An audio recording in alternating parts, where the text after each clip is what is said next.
Emergent Strategy, Shaping Change, Changing Worlds, written by Adrienne Marie Brown, read by Naomi Kirst-Schultz, August 17th, 2002.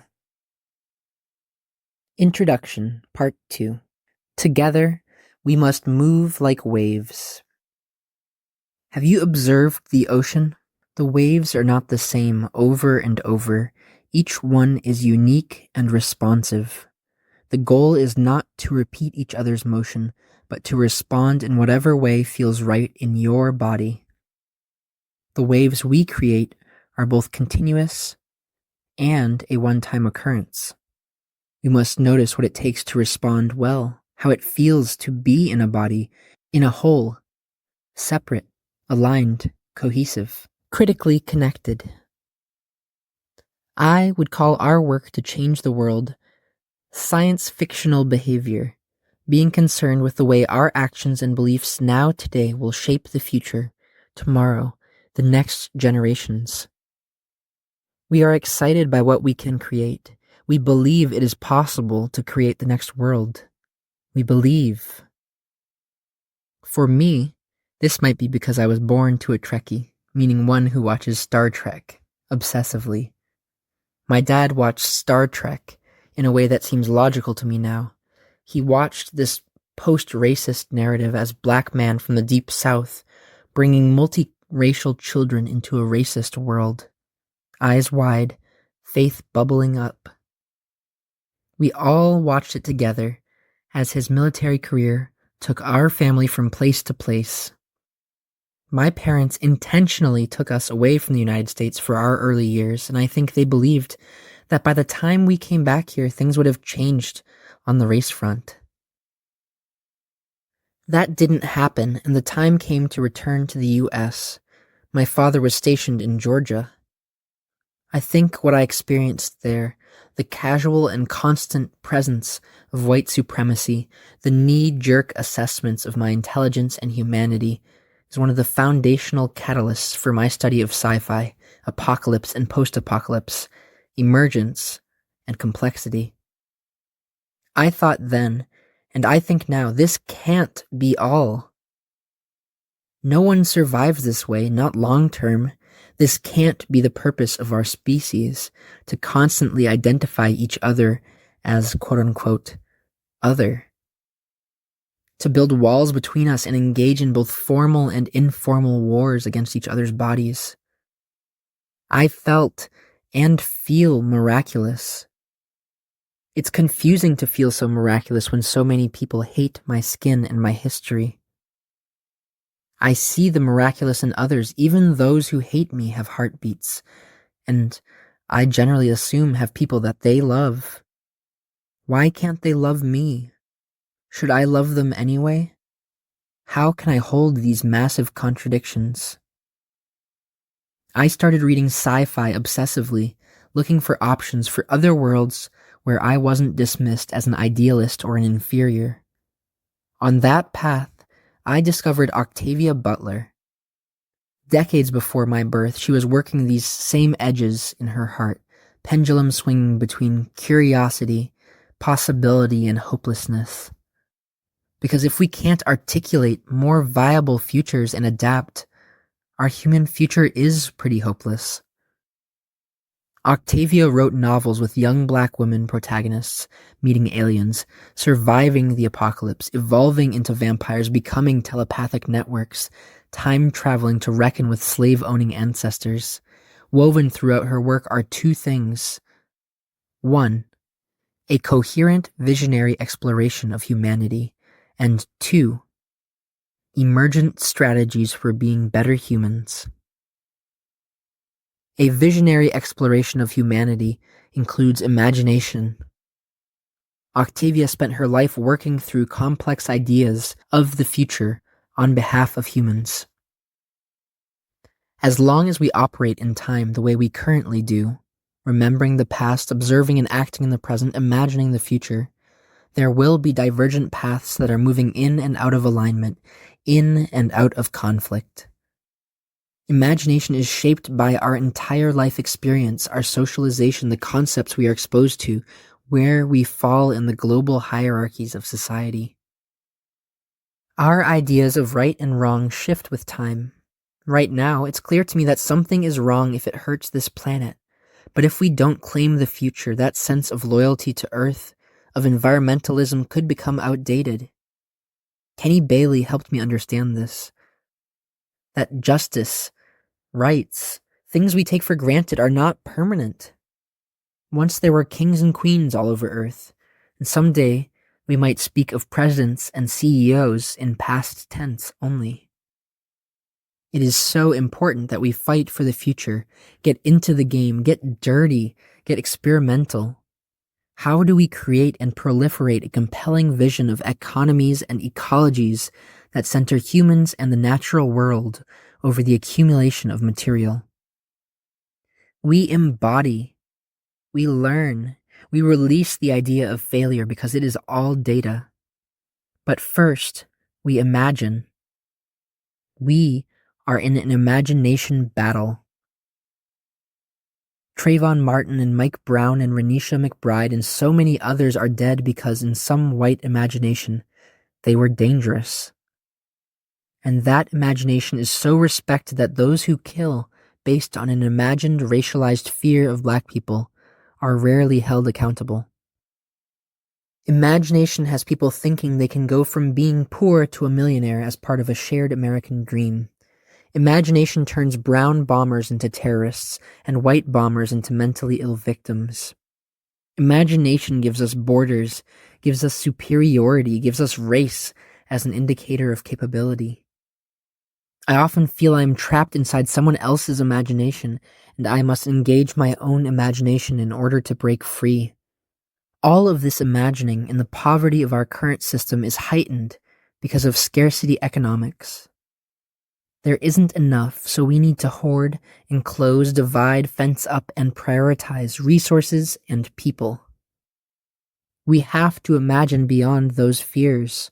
We have to ideate, imagine, and conceive together. We must imagine new worlds that transition ideologies and norms so that no one sees Black people as murderers or brown people as terrorists and aliens, but all of us as potential cultural and economic innovators. This is a time travel exercise for the heart. This is collaborative ideation. What are the ideas that will liberate all of us? The more people that collaborate on that ideation, the more that people will be served by the resulting worlds. Science fiction is simply a way to practice the future together. I suspect that is what many of you are up to, practicing futures together, practicing justice together, living into new stories. It is our right and responsibility to create a new world. What we pay attention to grows. I'm thinking about how we grow what we are all imagining and creating into something large enough and solid enough that it becomes a tipping point. Ursula Le Guin recently said, "It's up to authors to spark the imagination of their readers and to help them envision alternatives to how we live." I agree with her. As Tony Cade Bambara has taught us, we must make just and liberated futures irresistible. We are all the protagonists of what might be called the Great Turning, the change, the new economy, the new world. And I think it is healing behavior to look at something so broken and see the possibility and wholeness in it. That's how I work as a healer. When a body is between my hands, I let wholeness pour through. We are all healers too. We are creating possibilities because we are seeing a future full of wholeness. I suspect this is in part because we are practicing emergent strategies. My mentor, Grace Lee Boggs, first raised the concept of emergence with us in Detroit after reading Margaret Wheatley's work about biomimicry and mycelium magic. Grace started asking us what our movements would look like if we focused on critical connections instead of critical mass. We need each other. I love the idea of shifting from mile-wide, inch-deep movements to inch-wide, mile-deep movements that schism the existing paradigm. Now, I have said what emergence is. Strategy is a military term, simply meaning a plan of action towards a goal.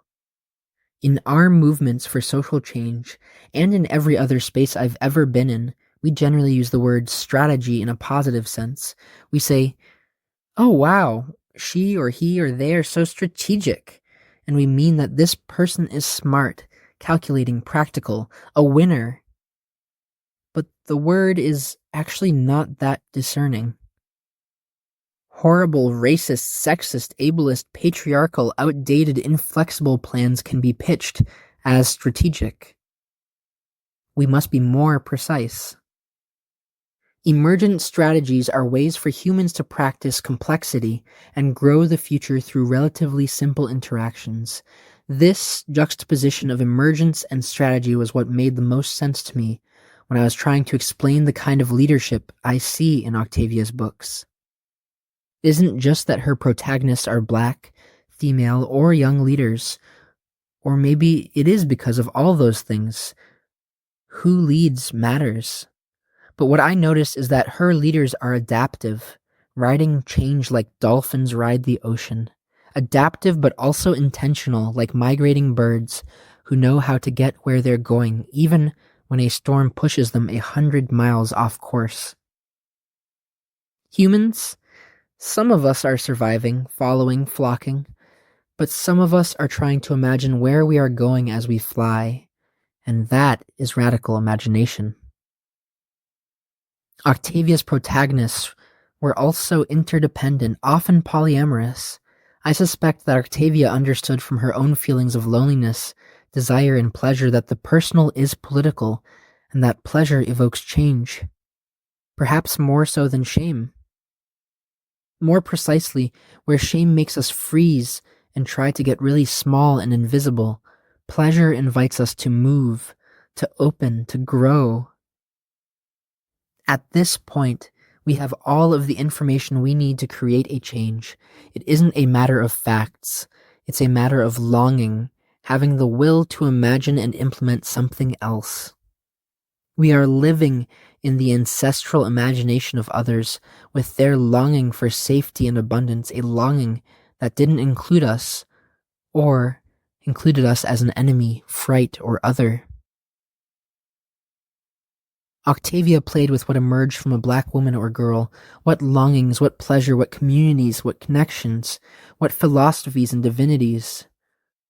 The strategies that played out in Octavia's books included adaptability and interdependence, often through the practice of repeated vulnerability. Right now, there is an organization called Black Organizing for Leadership and Dignity, BOLD, which is cultivating a safe space for Black leaders to practice being vulnerable, being in mutual support with the goal of countering the usual model of leader isolation. We all need a place where we can weep and be held and feel our feelings and figure out how those feelings can direct our next evolution. I am now part of the training team for BOLD, and I can honestly say that after a period of movement heartbreak and disillusionment, the focus on love and relationship at BOLD is what brought me back to justified and tangible hope, opening up inside me the generosity of time and gifts that is necessary for movement to grow. I wanted to be a part of movement again because it was a pleasure to be in the Black spaces that BOLD was creating. What amazes me is that in the space of such constant Black trauma, we get together and celebrate and love on each other. We laugh, we find the pleasure of community, of interdependence. It feels good together. Octavia's leaders were also decentralized and they were generative. Resilience and solutions came from that decentralization. The collective response was possible because no one person held the power. Ferguson, Baltimore, Minneapolis, Chicago show us the power of individuals willing to act without a single leader, and their leaderful examples are inspiring others to stand up in real time, offline and online, to change legislation and perception. Octavia was concerned with scale, understanding that what happens at the interpersonal level is a way to understand the whole of society. In many of her books, she shows us how radical ideas spread through conversation, through questions, one-to-one interactions. Social movements right now are also fractal, practicing at a small scale what most want to see at the universal level. No more growth or scaling up before actually learning through experience. Rather than narrowing into one path forward, Octavia's leaders were creating more and more possibilities. Not one perfect path forward, but an abundance of futures, of ways to manage resources together, to be brilliant together. In trying to place Octavia into a context that non-sci-fi people could understand, I kept finding resonance in emergence and complex sciences, the ideas that Grace had brought onto my radar. I started to pay more attention to the magic of the world, the small collective creatures who were humble and abundant and resilient. And now I have become obsessed with how we can be movements like flocks of birds, underground power like whispering mushrooms, the seashell representation of a galactic vision for justice, small patterns that avoid useless predation, that spread lessons and proliferate change. Emergent strategies let us practice, in every possible way, the world that we want to see. So, okay, but what exactly is emergent strategy? Emergent strategy was initially a way of describing the adaptive and relational leadership model found in the work of Black science fiction writer Octavia Butler and others. Then, it grew into plans of action, personal practices, and collective organizing tools that account for constant change and rely on the strength of a relationship for adaptation, with a crush on biomimicry and permaculture, which evolved into strategies for organizers building movements for justice and liberation that leverage relatively simple interactions to create complex patterns, systems, and transformations, including adaptation, interdependence, and decentralization, fractal awareness, resilience, and transformative justice, nonlinear and iterative change creates more possibilities. And now, it's like ways for humans to practice being in right relationship to our home and each other, to practice complexity and grow a compelling future together through relatively simple interactions. Emergent strategy is how we intentionally change in ways that grow our capacity to embody the just and liberated worlds that we long for.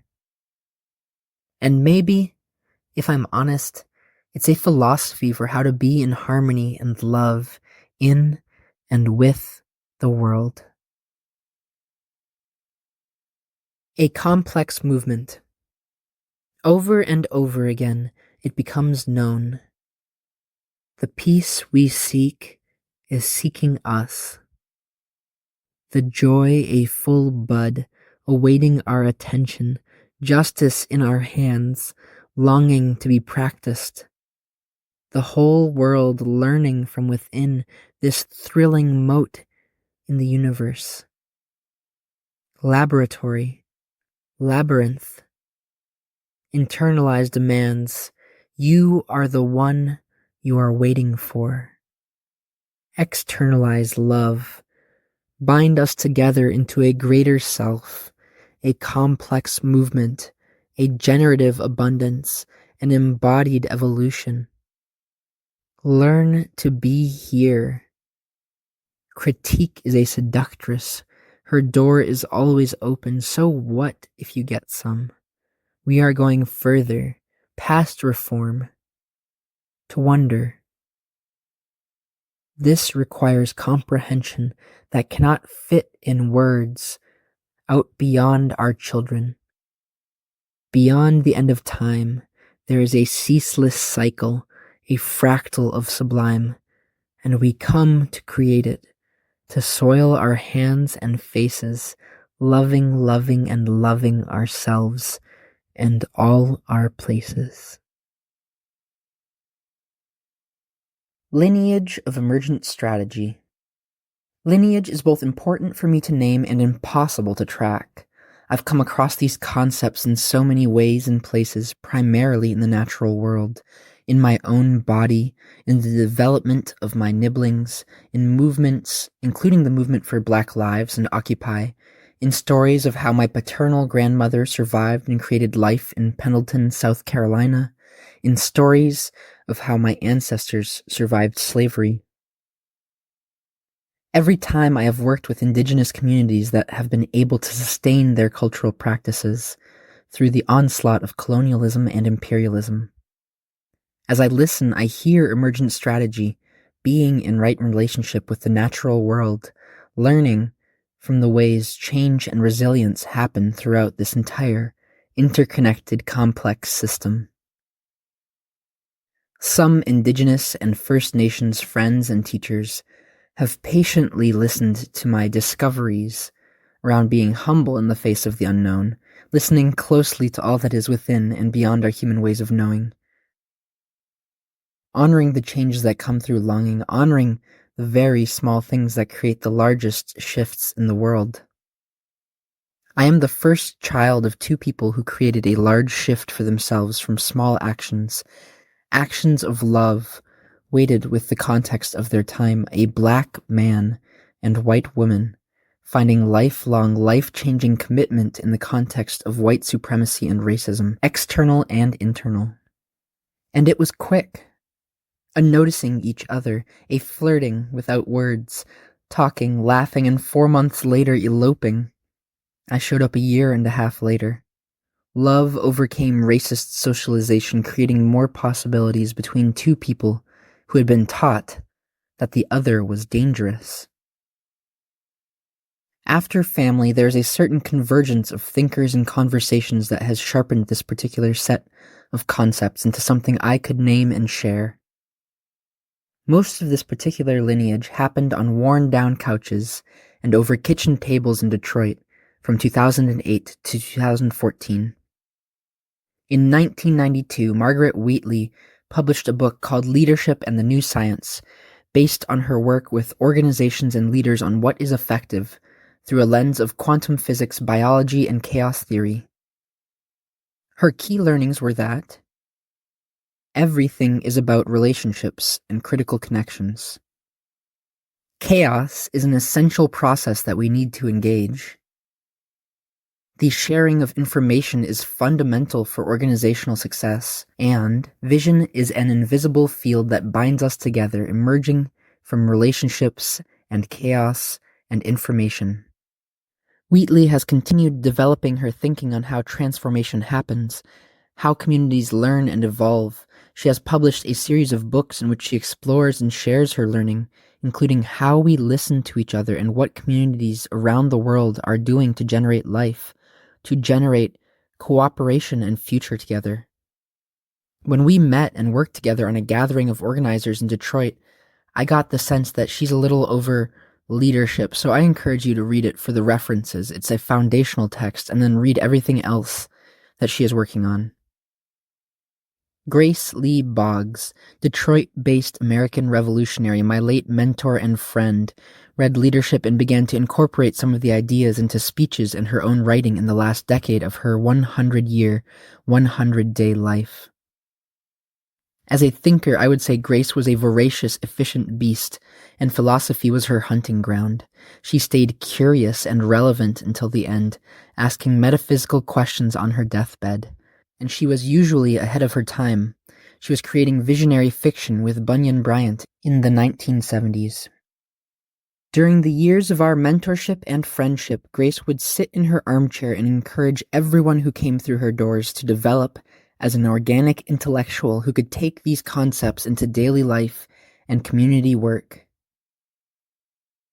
Grace taught me dialectical humanism, the cycle of collective transformation of beliefs that occurs as we gather new information and experiences, meaning that, over time, we can understand and hold a position that we previously believed to be wrong.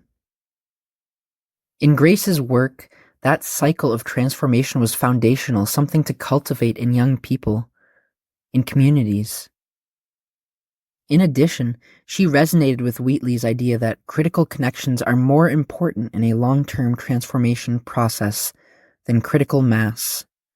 Relationships are everything. Invincible Ill Weaver, a Detroit-based artist-organizer, heard about the book and concepts from Grace and became a student of Emergence, naming their music and media work after the concept and generating an award-winning multimedia interactive album project called Complex Movements around these and other concepts at the intersection of complex science and social justice. I was reading Black science fiction writer Octavia Butler's work over and over during that time. I was also visiting and eventually moving to Detroit, in large part due to my relationship with Ill. As I've mentioned, I was looking for language and frameworks to use when exploring the kind of leadership Butler's protagonists practice and found them in conversations with Ill and Grace about emergence. Interdependence, iteration, being in relationship with constantly changing conditions, fractals. Emergence, particularly as it applies to change, was a thrilling match. Ill and I now have a work soulmateship. They are family, a chosen sibling, an idea confidant. Detroit's movement and art scenes are actually a complex network of such familial relationships, cultivated through sharing resources, loving the city, and conversing as we learn together. I am a nomad who also feels rooted here because of this network. Wheatley's work speaks of relationship. The depth of relationship between the individuals in a system determines the strength of the system. Butler, Wheatley, Ill, Grace, myself, and many others have been growing a strong system of relationships for considering emergence as a game-changing approach to movement work. Okay, but who are you? Right. I'm Adrienne Marie Brown. I'm an auntie, a sister, daughter, woe, writer, facilitator, coach, mentor, mediator, pleasure activist, sci-fi scholar, doula, healer, tarot reader, witch, cheerleader, singer, philosopher, queer, black, multiracial lover of life, living in Detroit. For this book, I am drawing most heavily on my facilitation, mediation, and coaching experiences. I have been facilitating social justice movement work formally since 2001, and before that, in high school and college, I did student organizing in which I often found myself in what I later came to understand as the facilitation role. Inside of that work, I have been asked to mediate everything from organizational beef to breakups, and have coached people through personal and professional transformation along the way.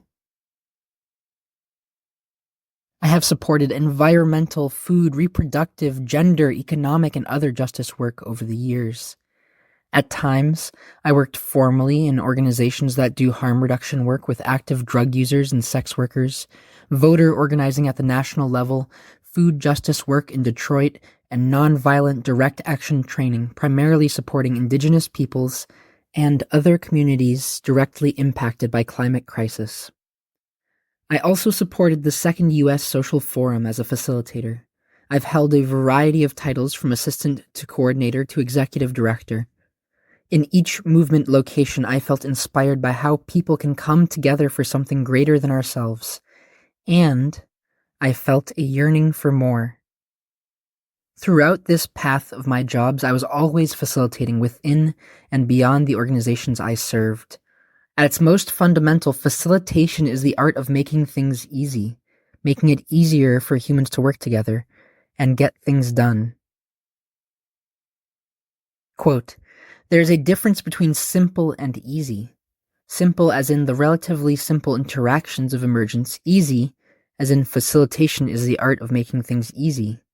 I don't think they are the same, and I have a hunch the difference might be important, and that maybe it should be explicit. Simple means that it boils down to relationships between individual people, objects, beings, truths. Ease has more to do with the amount of friction or understanding between the people, objects, beings, truths. And part of what can clear a path to making things easier is to name the simple interactions at play in a complex system." Unquote. Rachel Plattis. I think facilitation is rooted in a certain grand love for life. I've recently realized that I come from a family of facilitators, though everyone wouldn't describe themselves that way. As I mentioned, my parents are an interracial couple who fell in love in the Deep South in the mid-70s. I am sure I will write their love story one day, but for the purpose of this book, it's mostly important to know that both of them had to be able to see something impossible based on the families and society they had been born into, as not only a possible way forward, but as the best way forward. In their family, work, and community roles over the years, both my parents have shown natural capacity for leading groups, organizing tasks, making things easier for those around them. They have navigated a wide range of political and economic difference in our extended family. I have two sisters, both of whom I look to as teachers and confidants. We are each very different, and yet we all seem to be oriented towards facilitation, consensus, and mediation work.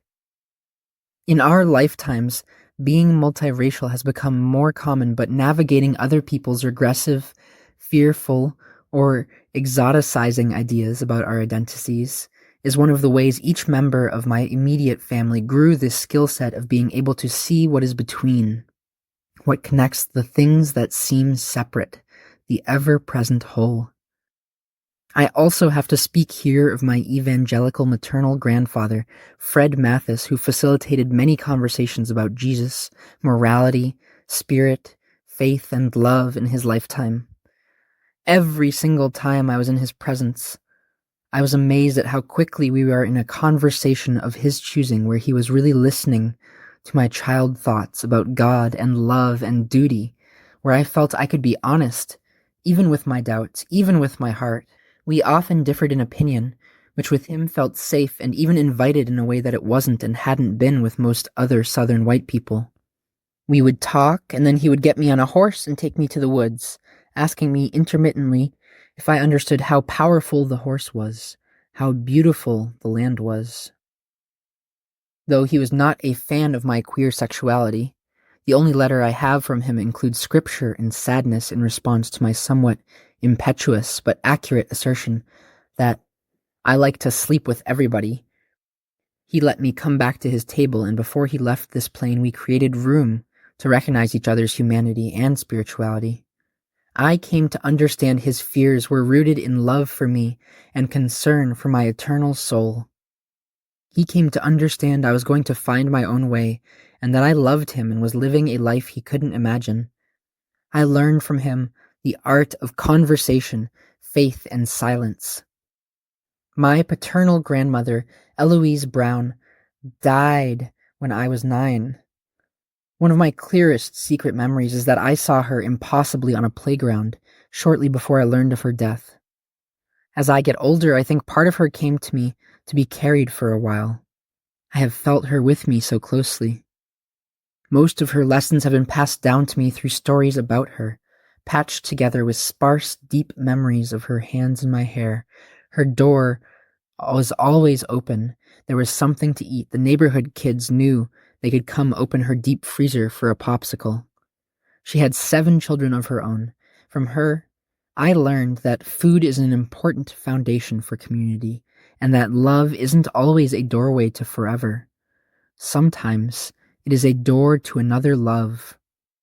Always, it is an emergent process. Among other things, love is an energy of possibility, the possibility of wholeness, in a Platonic understanding.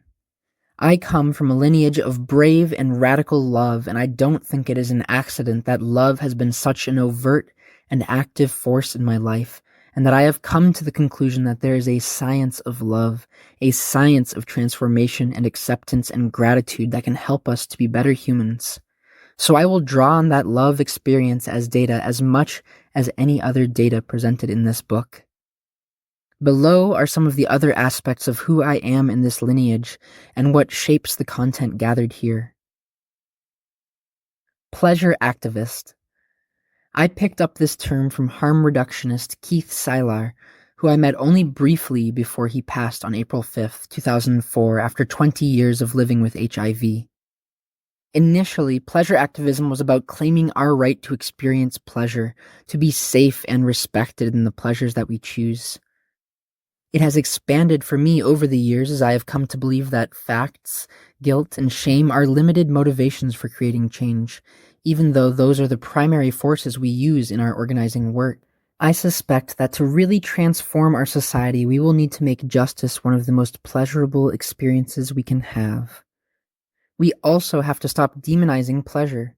We try to leverage control over the natural world by making our emotions and sensations less reliable than our thoughts, and then burn at the stake anyone who stays attuned to the ways and power of pleasure in the natural world. It's counterproductive. Audre Lorde's essay, The Uses of the Erotic, is foundational writing on the radical act of tuning into pleasure and not settling for less than the erotic sense of wholeness and rightness in one's life. She is my ancestor in the lineage of this particular work, and many others. I will speak many times of BOLD, the leadership development for Black organizers that is one of my favorite political homes. What we do there is turn and face reality, engage in deep relationship, and love up on each other.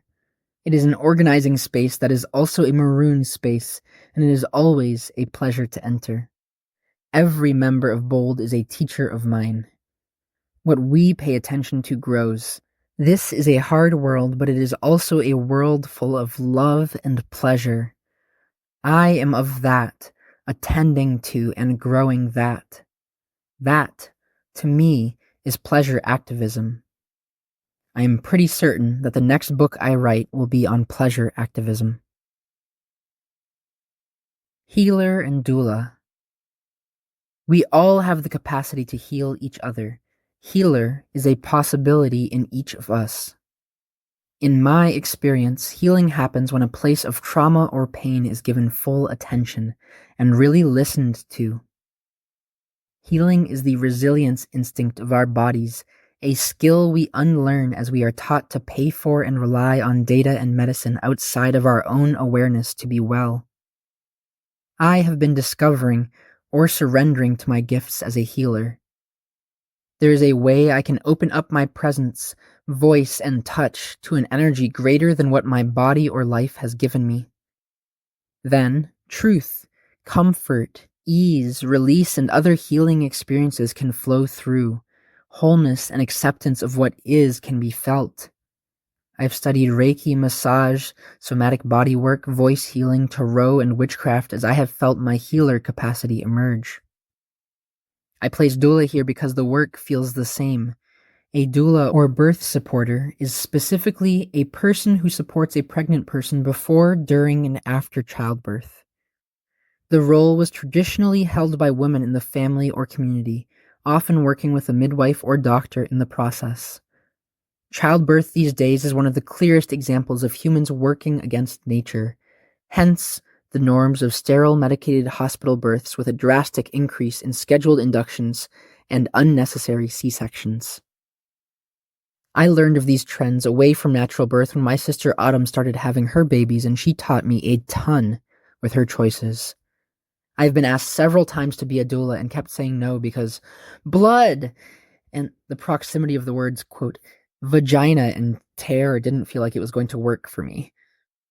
Then a woman was attacked with a hammer behind my apartment while I was living in Oakland, and I was the first to find her and comfort her as she bled and struggled to stay conscious. I saw her strength and aliveness and held it with her until the ambulance came. When she came to thank me a week later, we spoke of how we had created a future for her together.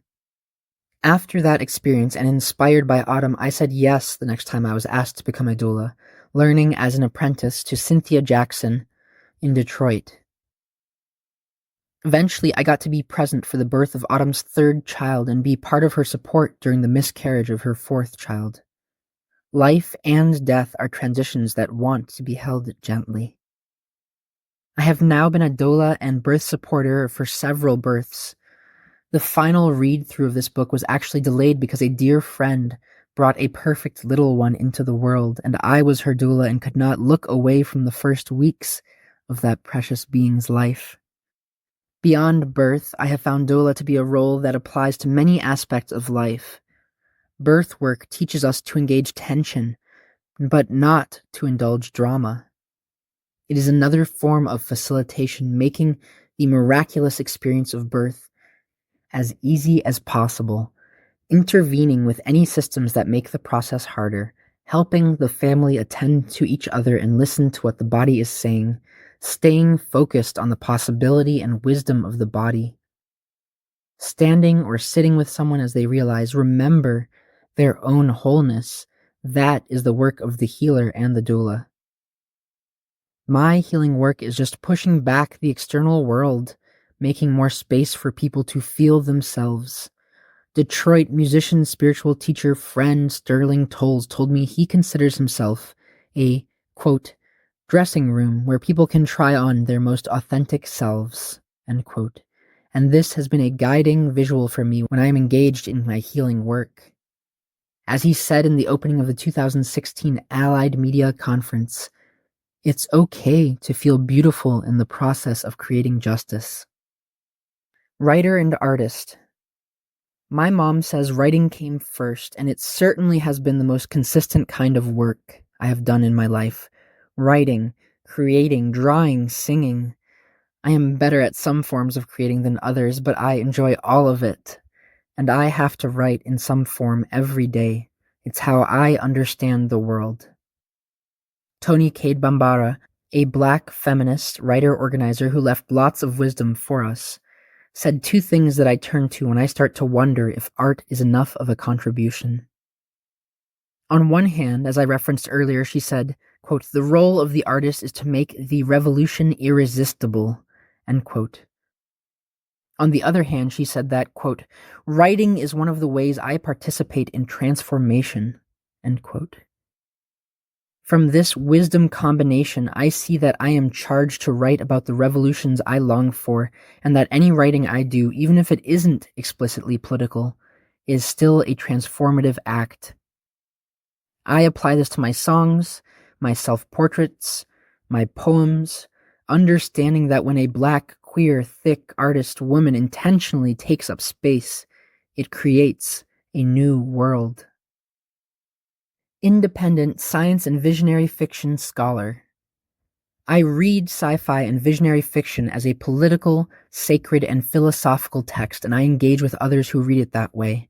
I spent the first part of my life learning what history's victors wanted to tell me to believe about the past, including the simple assumption that it was the past. I see massive patterns of violence and inequality in history which perpetuate in the daily news. Science fiction, particularly visionary fiction, is where I go when I need the medicine of possibility applied to the trauma of human behavior.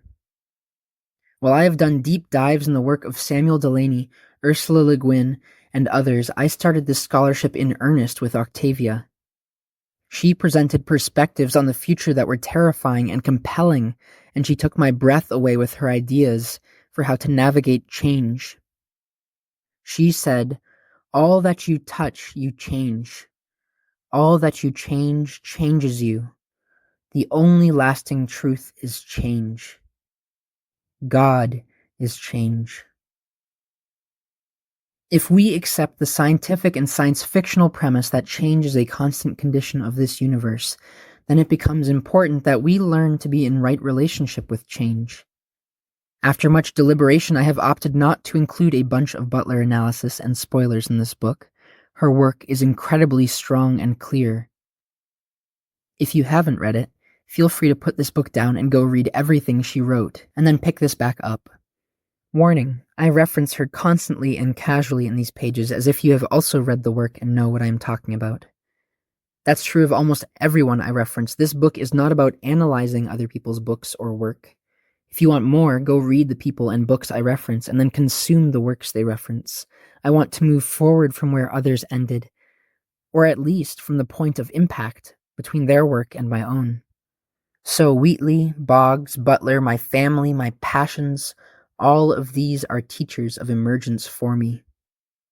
I have also been impressed and developed by the speeches of biomimicry teacher Janine Benyus, the mycelium mushroom scholar Paul Stamets, the organizing model of Ella Baker, the Toltec worldview presented in The Four Agreements by Don Miguel Ruiz, and the Tao Te Ching by Lao Tzu, particularly the interpretations of Stephen Mitchell and Le Guin. I have learned that feeling matters, that feeling is an important and legitimate way of knowing. This learning has come most formally through somatics, particularly the social justice and somatics blend found in generative somatics through the work of Stacey Haynes, Spenta Kandawala, Liu Hoyman, Lisa Thomas Adeyemo, Chris Limbertos, Vasilisa Jory, and Richard Strozzi Heckler, and Robert Gass's work on the art of transformation now developing and evolving into emergent strategies at the Social Transformation Project under the leadership of Jody Tonita, Eugene Kim, Edelise Malave, and others.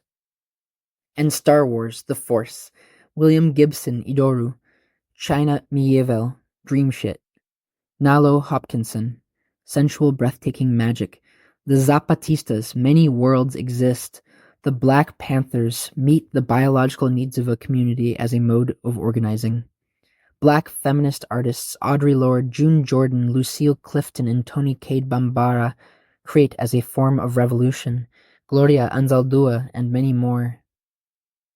Early on in my exploration of this kind of work, Marianne Manilov and Alyssa Hauser, network cultivators, invited me to hold a year of community practice with the Engage Network. They and the participants in that year-long journey were also teachers: Anasa Troutman, Carrie Kelly, Jenny Lee, Jody Tonita, Jane Sangibai, Gibran Rivera, Mike Norman, Jidan Kun, and Navina Khanna. Thank you. I also held a transformative phone-based community practice for a year after a creative change gathering in Utah. It had some very vulnerable and beautiful emergent elements to it that taught me about curating soil that is fertile for relationship building. And then there are all the other incredible people whose voices are woven throughout this book and online appendix.